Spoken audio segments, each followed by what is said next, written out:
Tahun dan adik perempuan yang berumur 6 tahun basah oleh air mata tatkala melepas kepergian ayahnya ke tanah seberang Malaysia. Berharap dengan merantau ke Malaysia bisa merubah kehidupan keluarganya. Ramai kawan, yang lelaki ramai kawan perempuan, tempat tinggal lebih selesa, bos bagi.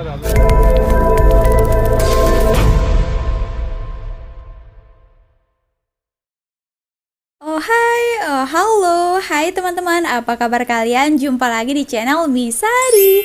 Semoga kalian yang menonton video ini tetap dalam keadaan baik-baik saja, tetap semangat dan selalu berpikiran positif, oke? So teman-teman, wow, sebentar lagi sudah memasuki tahun yang baru ya, dan pastinya semangat yang baru untuk kita semua ya teman-teman. Oke, di video kali ini Sari terjumpa salah satu video yang cukup menarik ya. Di video kali ini bapak ini adalah seorang camat ya di salah satu wilayah di Indonesia. Nah, daripada profil beliau ini adalah seorang camat Lubuk Basung Agam ya. Nah, daripada pengalaman bapak ini waktu kecil itu cukup sulit juga ya. Ayahnya itu juga pernah merantau ataupun bekerja sebagai TKI di Malaysia. Sebelum kita bahas, mari kita dengarkan dulu penjelasan dan pengalaman yang akan disampaikan bapak camat yang satu ini. Sebelum kita lanjut ke videonya, buat kalian yang baru bergabung ke channel Sari, Pak, untuk subscribe channel ini supaya Sari lebih semangat lagi buat konten selanjutnya. Mari kita dengarkan pengalamannya ya. Cium. Wajah lugu anak laki-laki berumur 7 tahun dan adik perempuan yang berumur 6 tahun basah oleh air mata tatkala melepas kepergian ayahnya ke tanah seberang Malaysia. Berharap dengan merantau ke Malaysia bisa merubah kehidupan keluarganya menjadi lebih baik. Tinggallah istri dan 2 orang anak-anaknya di rumah tua di kampung, rumah yang ketika hujan tiba, anak laki-laki itu harus bergantian dengan adiknya menampung air di ember dan membuangnya keluar rumah sampai hujan berhenti, agar lantai tidak basah karena atap rumah itu sudah bocor. Hari-hari berlalu tanpa ada lagi ayah di sisinya. Saat siang berganti malam, kerinduan untuk berada dalam dekapan ayah begitu besar, dan hanya bisa diobati oleh suara ibunya mengatakan, "Nak, jangan berbendung lagi. Apakah engkau sudah lupa, nak, pesan buyamu kalau sedang kangen sama buya, apa yang harus kamu lakukan, nak?" Anak laki-laki itu menjawab, "Mengaji, Mi. Mengaji memang kegiatan rutin habis maghrib saat sang ayah belum pergi merantau. Biasanya makan malam bersama meski dengan sambal apa adanya. Biasanya bangun subuh bersama sang buya dan pergi ke musola baring-baring. Biasanya ketika akan tidur ada tangan buya yang menggaru punggung sang anak. Biasanya Jumatan selalu bersama buya. Biasanya kalau bertanya, buya selalu punya jawabannya. Biasanya saat sahur tiba, ada buya yang membangunkan anak-anaknya. Biasanya setiap berbuka, selalu ada martabak kesukaan dibelikan buya untuknya. Biasanya kalau pulang sekolah, buya mengajak ke sawah sambil di perjalanan bercerita tentang episode hidup yang pernah dijalaninya, dan sering sekali terucap dari mulutnya betapa bangga beliau punya anak-anak yang selalu patuh dan taat pada orang tuanya. Sosok itu sudah jauh di tanah seberang Malaysia. Suatu ketika datang surat dari buya yang dititipkan lewat orang kampung yang kebetulan pulang ke Ranah Minang. Dengan wajah berbinar bak bulan purnama, mereka membaca surat buya bergantian, seolah buya ada di depan mata. Surat itu dibuka pelan-pelan. "Teruntuk istri dan anak-anakku tersayang. Buya kangen kalian, nak. Kalaulah bukan karena ingin merubah hidup, buya tak kuasa jauh dari kalian. Berat meninggalkan kalian bertiga di rumah orang. Doakan buya bisa segera pulang." Dalam surat itu pun diceritakan betapa suatu saat waktu buya menyuap nasi, langsung terbayang anak-anak dan istri. Nasi pun tak jadi disuap. Datang pertanyaan bergelayut, apakah saat ini anak-anak dan istriku sudah makan atau belum? Selesai baca surat, ibu dan kedua anaknya saling berpelukan. Mereka merasakan kerinduan yang begitu dalam pada sosok ayah dan suami tercinta yang sedang berjuang di negeri orang.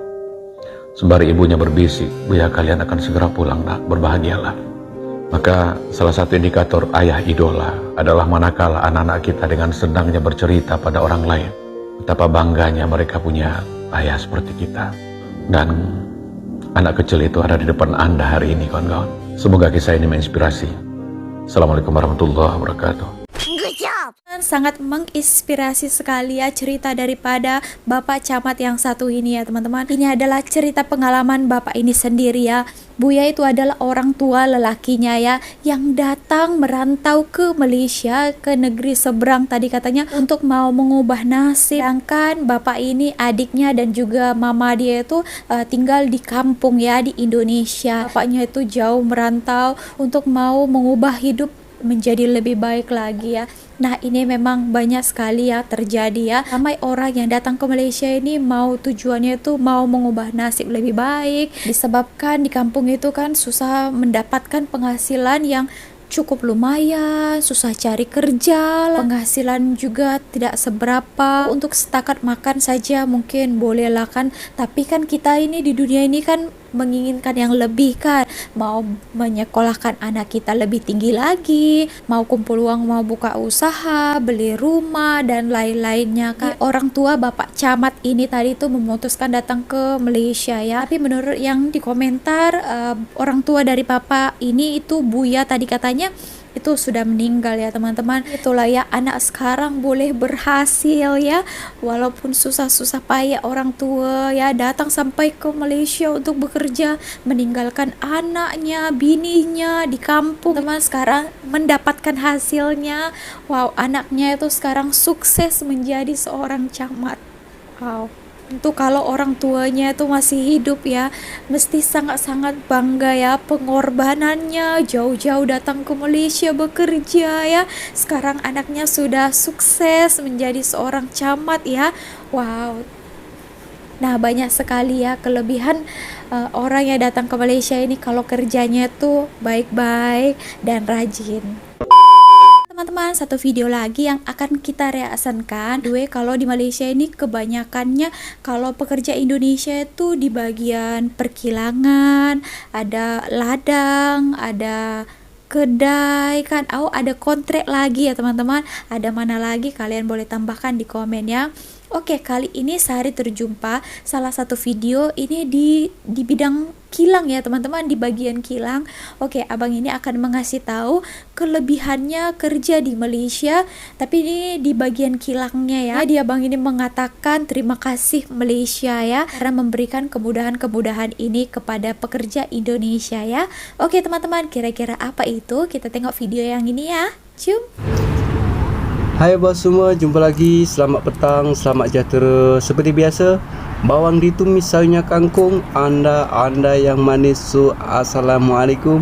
Ini bangunan tinggi ni Icon City, bangunan baru, bangunan tinggi yang dekat Sungai Way lah, Kelana Jaya. Hari ini saya nak cerita tentang sahabat-sahabat saya yang kerja kilang. Hari ini pun berpeluang, yang ni dekat tol ADP bos, yang menghala ke Kepung. Anda juga boleh ke Damansara, kota Damansara, Damansara Perdana, Damansara Utama, semua adalah boleh lalu sini. Baik, saya nak cerita sedikit. Sebelumnya saya nak ucapkan ada awet pintas.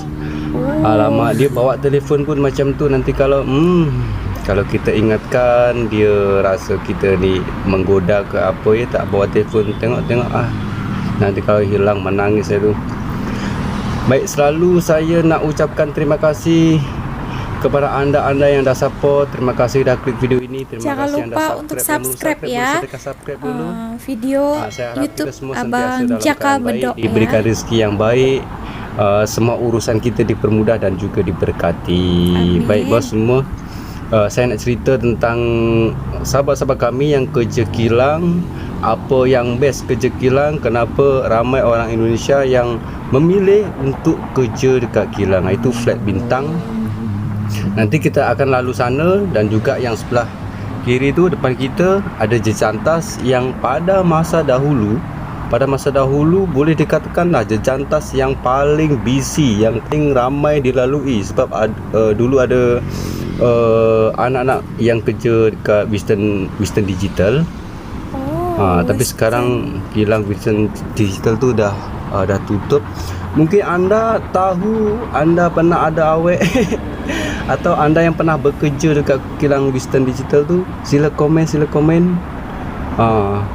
Baik, saya akan mulakan nak cerita apa yang best kerja kilang bagi sahabat-sahabat kami yang orang Indonesia lah. Kalau orang Malaysia mungkin kerja kilang ni biasa-biasa jugalah. Tapi kalau yang sahabat kita yang orang Indonesia yang kerja kilang ni ada banyak kelebihan berbanding yang kerja macam saya lah, kerja kontrak atau kerja restoran, je tak?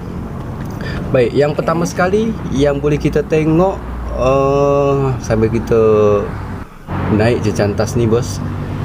Yang kita tengok ramai kawan. Memanglah semua kerja tu ramai kawan, ramai orang. Tapi yang best kalau kerja kilang ni, ramai kawan. Kalau kita lelaki boleh ramai kawan perempuan.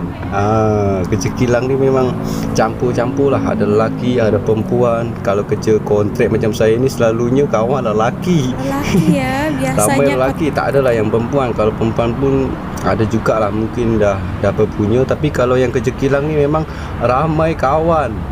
Ramai kawan ya. yang perempuan, yang awet. Ya. Jadi kalau nak cari awet pun senang jugalah agaknya.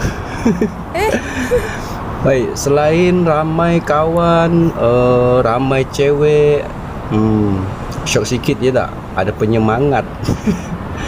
Yang seterusnya kalau kerja kilang ni, company akan bagi rumah untuk sewa. Dan yang pernah saya buat video tentang asrama, tempat tinggal TKI yang kerja kilang ni lebih selesa daripada yang sahabat-sahabat kita yang kerja kontrak. Selalunya kalau kita lalu tepi jalan ada kontrak tu, ada rumah dari papan yang ada macam lelaki juga ya pekerja sedia kilang. ada yang macam apalah, mungkin anda boleh sebutkan. Kalau kita sebut ialah rumah-rumah kongsi, macam biasa-biasalah, cukup kotor ke apa. Tapi kalau kerja kilang ni sangat bersih, cukup bersih, terjamin. Rumah dalam bentuk rumah asrama, lebih selesa. Dan bos, semua tu bos bagi. Yang saya dengar dari cerita lah, dari sahabat-sahabat kita yang duduk dekat sana, antara satu rumah tu boleh masuk sampai 10 hinggalah dalam 15 orang lah. Ini kita sambil lalu dekat flat bintang. Di tahun 90, ya? tahun 80, 90 sampailah tahun 2000, tempat ni memang paling best lah. Sebab ramai cewek Indonesia dekat sini. Sila anda komen yang tahu. Baik, kita teruskan lagi pengajian kita. Pengajian ini masih pula baru pulang mungkin ya. Yang ni pun ramai. bawah flat bintang lah ini. Baik, seterusnya jual-jualan macam selain ramai kawan, yang lelaki ramai kawan perempuan, tempat tinggal lebih selesa, bos bagi, boleh dikatakan bagi free lah. Tapi kalau untuk makan memang tak dibagi. Yang best lagi kalau kita kerja kilang, sahabat saya pernah cerita, intensif kesihatan. Jadi company tu akan jamin lah, bukan sepenuhnya jamin, tapi kalau sakit lah, contohlah sakit, kita pergi klinik ke, pergi hospital ke, kita perlu mendapatkan resit. Lepas tu kita akan bagi SR tu akan bagi duit balik lah. Atau yang selalunya untuk company besar macam kilang Omron ke, Western Digital ke, dia selalunya ada satu klinik yang memang diperuntukkan untuk yang kerja kilang. Jadi tinggal sign ke macam mana. Mungkin anda yang kerja kilang ada ditunjukkan lah satu klinik ke. Kalau sakit anda baru datang, baru sign, lepas tu akan dibagi ubat lah. Sebenarnya banyak yang best. Banyak yang best lah kalau kerja kilang ni. Selain tu kita boleh katakan kulit bersih, putih, ya tak? Baiklah bos, sampai jumpa lagi di video yang seterusnya ya. Terima kasih dah support, terima kasih. Assalamualaikum warahmatullahi wabarakatuh. Oke teman-teman, jadi itu tadi ada beberapa poin yang dikatakan Abang Jaka Bandao ini tentang kelebihan kerja kilang di Malaysia ini. Nah itulah ya, untuk menjaga keselesaan pekerja juga. Wow, oke teman-teman, jadi sangat-sangat berterima kasih untuk Malaysia ya, boleh menerima kami bekerja di sini. Sari sangat-sangat terharu, ada banyak sekali juga yang berkomentar seperti ini ya, mengatakan orang Malaysia itu ramai juga yang suka pekerja Indonesia daripada negara lain. Nah, seperti itu katanya. Nah, terima kasih teman-teman daripada Malaysia, dan juga ingat untuk teman-teman daripada Indonesia yang mau bekerja di Malaysia ini ya. Nah, kerja baik-baik di sini, jaga adab di negara orang kan. Sudah kita di sini kasih menumpang bekerja, kita harus baik-baik ya kan teman-teman. Oke, jadi bagaimana menurut kalian? Kalau ada pandangan lain, kalian boleh utarakan di ruang komen dekat bawah ya. So, terima kasih sekali lagi teman-teman. Jangan lupa kalau kalian suka dengan video ini, klik tombol like-nya, subscribe juga, dan kalian support Sari. Thank you. Bye.